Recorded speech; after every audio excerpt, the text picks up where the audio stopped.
channel Yohana Arvelia Kefstayanti. Nah, masih sama dengan video-video sebelumnya. Jadi pada video kali ini Yohana masih membahas mengenai seputar tentang biostatistika. Nah, bagi kalian yang masih ingin tahu apa-apa saja sih yang dibahas dalam biostatistika, silahkan kepoin di channel YouTube Yohana Arvelia Kefstayanti. Nah, di situ kalian dapat akan mendapatkan berbagai ilmu atau berbagai pengetahuan seputar biostatistika. Nah, baik kita lanjut ke topik. Nah, jadi pada video kali ini Yohana akan membahas mengenai standar error. Bagi kalian yang masih bingung apa sih itu standar error, jangan lupa untuk saksikan video ini sampai habis. Nah, jadi kita lanjut ke pembahasan. Nah, sebelum kita lebih jauh lagi membahas mengenai standar error, tentunya kita pasti harus mengetahui sih apa sih itu standar error tuh. Nah, jadi standar error itu merupakan standar deviasi rata-rata.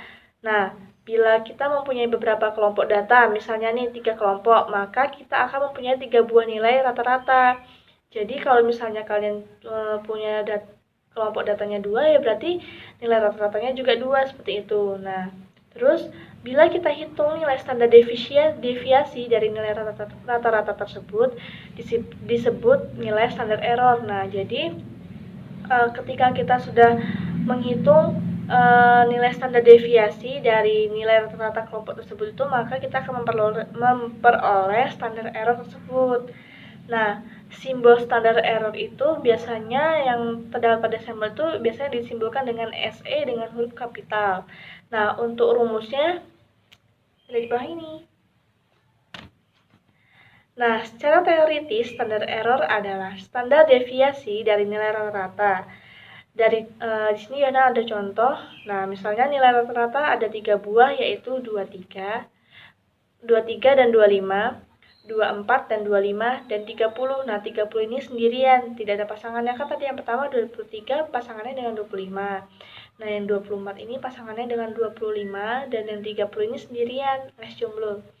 Nah, oleh karenanya, bila kita hitung nilai standar deviasi dari ketiga nilai tersebut, maka nilai itu disebut juga nilai standar error dari keseluruhan data di atas. Atau bagi yang masih bingung, kita bisa review ke rumus menghitung standar deviasi yang ada dibahas di materi sebelumnya.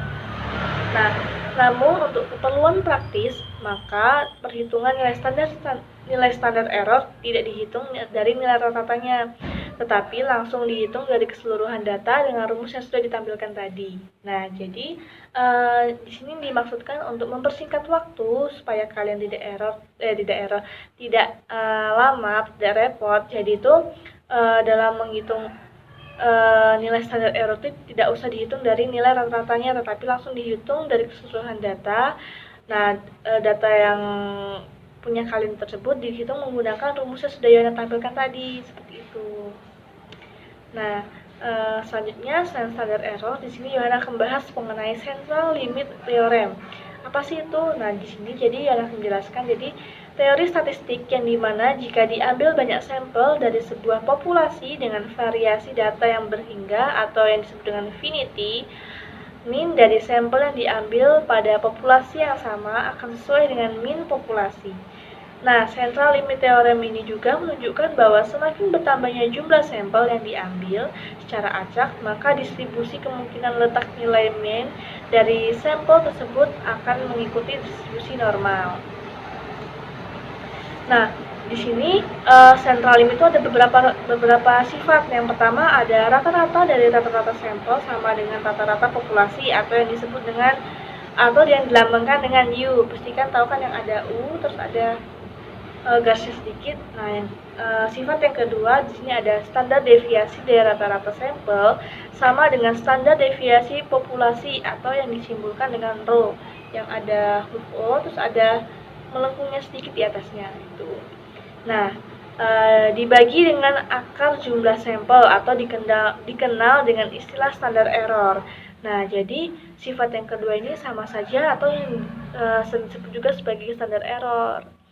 Nah, sekian materi yang bisa Yohana sharingkan kepada kalian. Semoga bermanfaat. Nantikan video materi selanjutnya. See you.